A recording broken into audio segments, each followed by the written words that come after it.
नमस्कार, आप देख रहे हैं अश्वमेघ न्यूज और मैं हूं आपके साथ मानवी ठाकुर। शुरुआत करते हैं आज की खास खबरों के साथ। मुख्यमंत्री डॉक्टर मोहन यादव रुद्राक्ष महोत्सव और शिव महापुराण के समापन कार्यक्रम में शामिल होने कथावाचक प्रदीप मिश्रा के कुबेरेश्वर धाम पहुंचे, जहां उन्होंने कथावाचक प्रदीप मिश्रा से आशीर्वाद प्राप्त किया। मंच से अपने संबोधन के दौरान उन्होंने कहा, आजकल लोग क्या क्या खाते रहते हैं। अपने यहाँ दूध दही की नदियां बहती थी, बच्चों को कुपोषण करते रहते हैं। जीवन भर महिला बाल विकास की योजना चलाते रहो, फायदा नहीं होगा।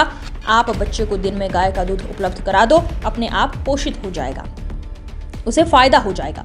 उन्होंने कहा कि शराब की दुकान की जगह दूध की दुकान खोल ली जानी चाहिए। उन्होंने कहा, जहां जहां भगवान कृष्ण की लीलाएं हुई वहां गोपाल कृष्ण का मंदिर बनाएंगे। पैसा सरकार देने वाली है। प्रदेश में राम पथ बनाया है, कृष्ण पथ का भी निर्माण किया जाएगा। कहा कि उज्जैन के अंदर दुर्भाग्य से शिप्रा मैया में सिंहस्थ भर आता है।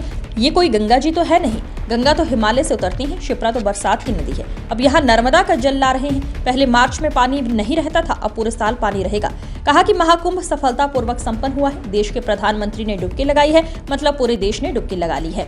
अब सोमनाथ में स्वर्ण कलश लग रहा है, जो गर्व की बात है। उन्होंने कहा, ये दुर्भाग्य की बात है। शिप्रा नदी बरसाती नदी है और मार्च के महीने में ही नदी सूख जाती है, लेकिन अगला सिंहस्थ जब होगा तो हम ऐसी व्यवस्था कर रहे हैं कि लोग शिप्रा नदी में ही स्नान करेंगे।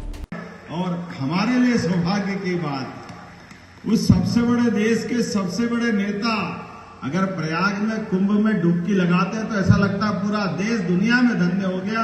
ये हमारे लिए आनंद की बात।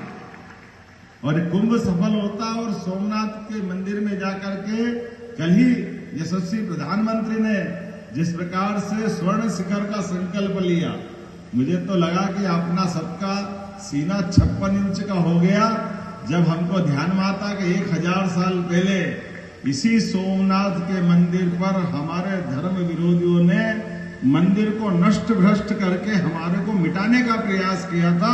ये उनका जवाब है। सोमनाथ का मंदिर फिर स्वर्ण शिखर से जगमगाएगा और साक्षी बनेंगे यशस्वी प्रधानमंत्री। ऐसे महाराज जी की हम पे सब पे कृपा है। आपने कहा कि जिस दिन से सरकार बनी, महाराज जी सही में सरकार तो बनती है, लेकिन सरकार के लिए आप जैसे ऋषि मुनियों का आपका मार्गदर्शन लगता है, आपकी हमारे पीठ की ताकत है। इसीलिए हमने कहा कि हमारे अपने राज्य के अंदर कहीं भी गौमाता फालतू नहीं घूमेगी। गौमाता का खर्चा जो कम पड़ता है उसको डबल करने का निर्णय हमने किया। गौशाला हम बना रहे हैं और 20 रुपया रोज प्रति गौशाला को, प्रति गौमाता जो देते थे उसको 40 कर दिया। और बड़ी बड़ी जितनी नगर निगम है, इंदौर, भोपाल, ग्वालियर, जबलपुर, रीवा, सब 10-10 हजार की गौशाला उन अपने बड़े बड़े महानगरों में बना रहे हैं। कि पहले खिड़क बोलते थे, खिड़क मतलब पिंजरा पोल मतलब गौमाता को सजा। अब गौमाता को कोई कैसे सजा दे सकता है?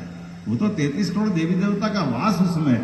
तो उसकी चिंता, जैसे हमारे बूढ़े माँ बाप की चिंता करना उनके बेटे बेटियों का काम है, ऐसे गौमाता की चिंता करना सरकार का काम है, हम सब का काम है। इसके खर्च करने में क्या तकलीफ है? आज महाराज जी के एक तरह से श्रवण करने भी आया और इस अवसर पर अभिनंदन महाराज जी की अपनी नर नारायण के तप करने पर भगवान शंकर समसामयिक विषयों को भी जोड़ते जाते हैं। भगवान शिव विराजित होकर दर्शन देते हैं और नर नारायण को दर्शन दिया केदार के रूप में बनाने पर हमारी जीने की शैली भी मिलती है।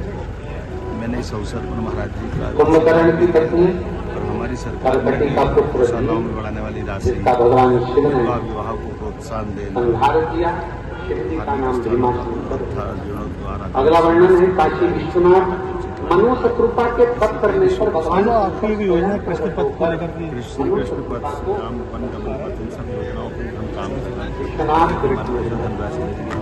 अगला वर्णन है खलमकेश्वर माता पर गौ हत्या का दोष लगा और गौ दोष के निवारण के लिए माँ की आराधना करी।